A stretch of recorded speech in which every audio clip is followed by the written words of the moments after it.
Chase Senior in the house. And Chase, I was down in Santa Clara today, and the Niners had practice. No movement thus far on Trent Williams or Brandon Aiyuk. Trent Williams continues to hold out. Brandon Aiyuk continues to hold in. Which is more concerning to you?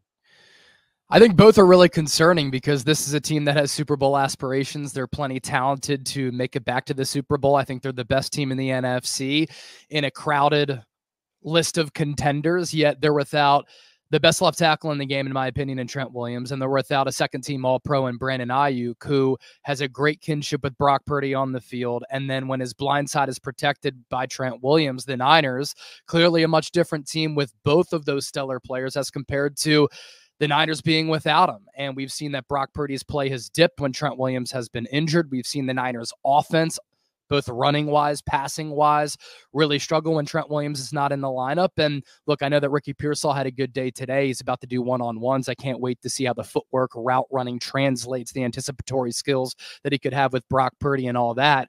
But Brandon Aiyuk is Brandon Aiyuk, and he's a fantastic player, and you're without both of them right now. And I know there's still time, but here on August 2nd, preseason football coming next weekend, you wonder, when is a deal going to get done for both? Is a deal going to get done for both? And it provides a lot of talking points for us as well as all the fans out there. No question. Sean Turner with a very important super chat here. Not a super chat, just a chat. Drops this one. She's Larry Juszczyk, not Juszczyk. All right. I always love a good pronunciation corrector. Everybody has to come correct. Let's go. Sean, where would I be without you, bro? And I appreciate that one. Once again, Juszczyk, not Juszczyk. We'll just call him the fullback. We'll just get real like That's Jim somebody Harbaugh. Who listens precisely to the show, by the way. Yes. Yes. I used to talk to my grandmother, my 96-year-old grandmother, when I first got in radio. She really loved the show. And I'm like, Graham, you're not that big of a sports fan. What are you really listening to these shows? She's like, I love to listen to good diction. You have such good diction. I love it. Thank you. Thank you, Grandma. Thank you.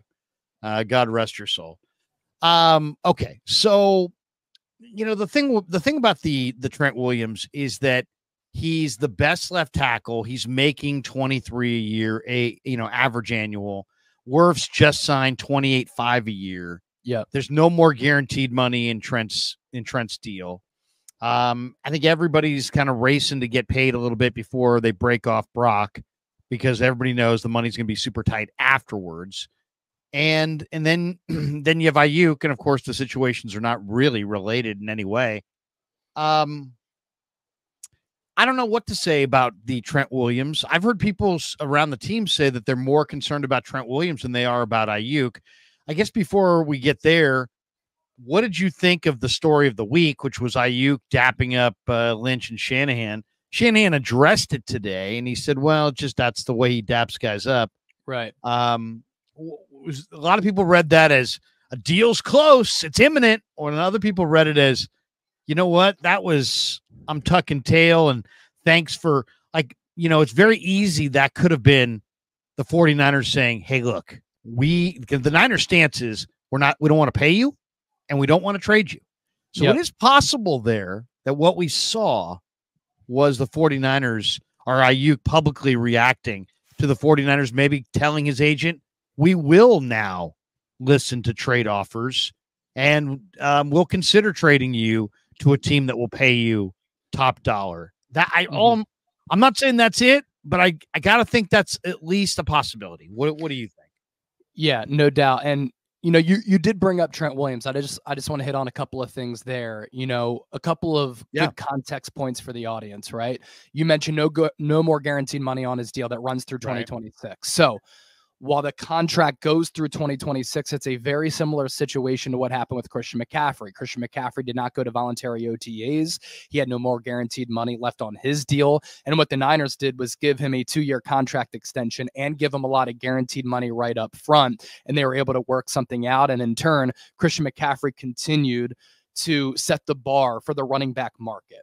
So when you think about a Trent Williams contract and extension, I think that it's something that is going to be very similar to that. Now, whereas the 49ers have the leverage with Brandon Aiyuk, Larry, I don't think they have leverage with Trent Williams. This is already a questionable offensive line.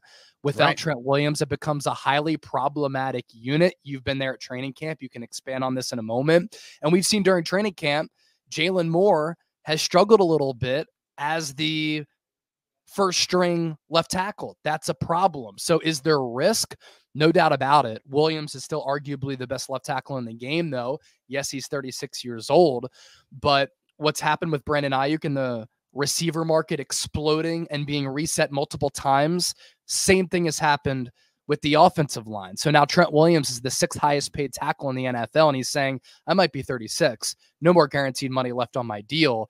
The offense that we have is so much better with me as compared to without me. And now Tristan Wirfs, Penei Sewell, Christian Darrisaw, Laramie Tunsil, Andrew Thomas, all ahead of me in average annual value. Yeah, I want more average annual value and or some guaranteed money, and let's resolve this. So those are important context points, I think, that I wanted to pass along on the Trent Williams front. You can respond, Larry, if you want. If not, I'll talk about your Aiyuk portion. No, go on to Aiyuk. Yeah, so the Aiyuk thing, you were there today as well. I'm in Maine. I've been vacationing. I cover the NBA. So I've been on the grind from April through July. I'm out there grinding. You're grinding. You're filling your face with lobster rolls. I know. And you know, chasing bikinis. Yeah. I mean, it's both true. Life's both not right. True. Yeah, I needed a little reset, though, before the football season ramps up, because I cover the NBA. So covering that offseason, had a couple of weeks to get away, so I had to do that. But, with Aiyuk shaking the hand of Kyle Shanahan, right? I know Shanahan said today, that's how I greet him. That's how we interact. Look, right.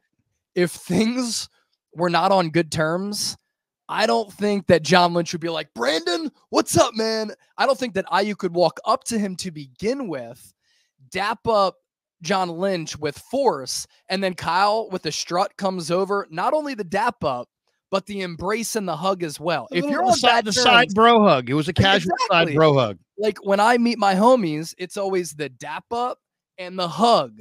If we're not on good terms, it's probably a dap up, a pound, and it's going to be different. So I think that does tell a story, even though Kyle Shanahan wants to turn it down, that I think things are on solid terms, because if they weren't, I don't think Aiyuk approaches the GM and head coach, and I don't think they react the way that they did.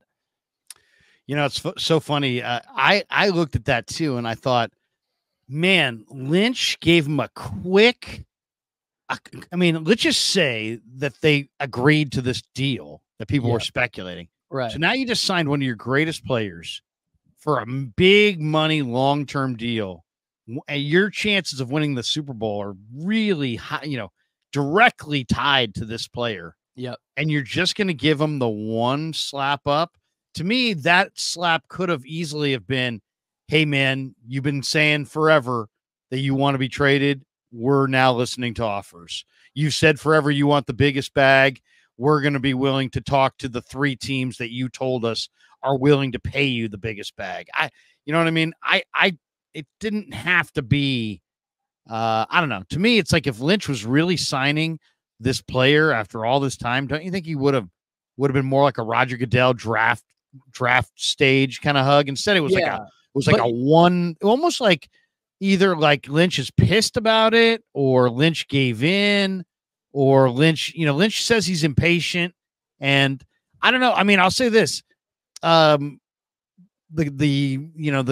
Mark Schlereth, the former team or former offensive lineman of Mike Shanahan, who's still close to Shanahan, ripped the hell out of whatchamacallit for Brandon Aiyuk.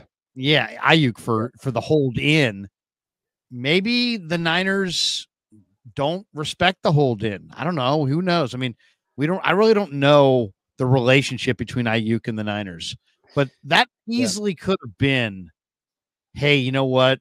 We've been saying that we're not going to sign you and we're not going to trade you. That could have easily been, because now it hasn't happened. People have predicted that a big news is coming with Brandon Aiyuk, and yet Rappaport and Schefter are like, from what we know, no big signing is coming. So maybe a trade is coming. I mean, there's speculation about the Raiders and Devontae Adams. There's speculation about the Steelers. Heck, Garrett Wilson's unhappy with Aaron Rodgers. Would you work a 3-way and get Garrett Wilson? I'm just joking about that, but I mean, I just think that at this point, I think we're hoping that what we're seeing is them getting close to a resolution, but it may just be getting close to an end game, but it's not necessarily what we want. And I could see that perspective as well, which is why I go back to, I think they're on good terms where they can shake hands. Kyle Shanahan can dap them up and give them a little bit of a bro hug. And they understand, hey, look, in an ideal world, we can bring you back at the right price. You can continue to have stellar production. You can continue your on-field camaraderie with Brock Purdy. You can continue to play in an offense led by Kyle Shanahan, but it's going to be at our price.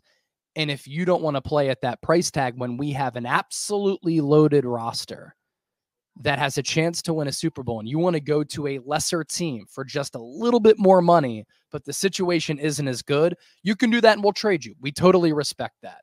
I think the Niners run a pretty clean ship and operation led by John Lynch and Kyle Shanahan. I don't think that any high-level business has as much success as they've had, making it to 4 NFC titles and 2 Super Bowls in 5 years, if they don't run things in a respectable way where they have good relationships with their players and they run a really good organization. I think they do that. And I think there's that level of respect with Brandon Aiyuk where it's, we want to get a deal done. If we do, great. Still some things to hash out, but cool, we're on the right track. If we can't, we'll trade you. We wish you the best, but you have to understand this is the situation, which then brings me to this. You've seen Ricky Pearsall. And after not practicing last week, he returns on Monday, having a pretty good week.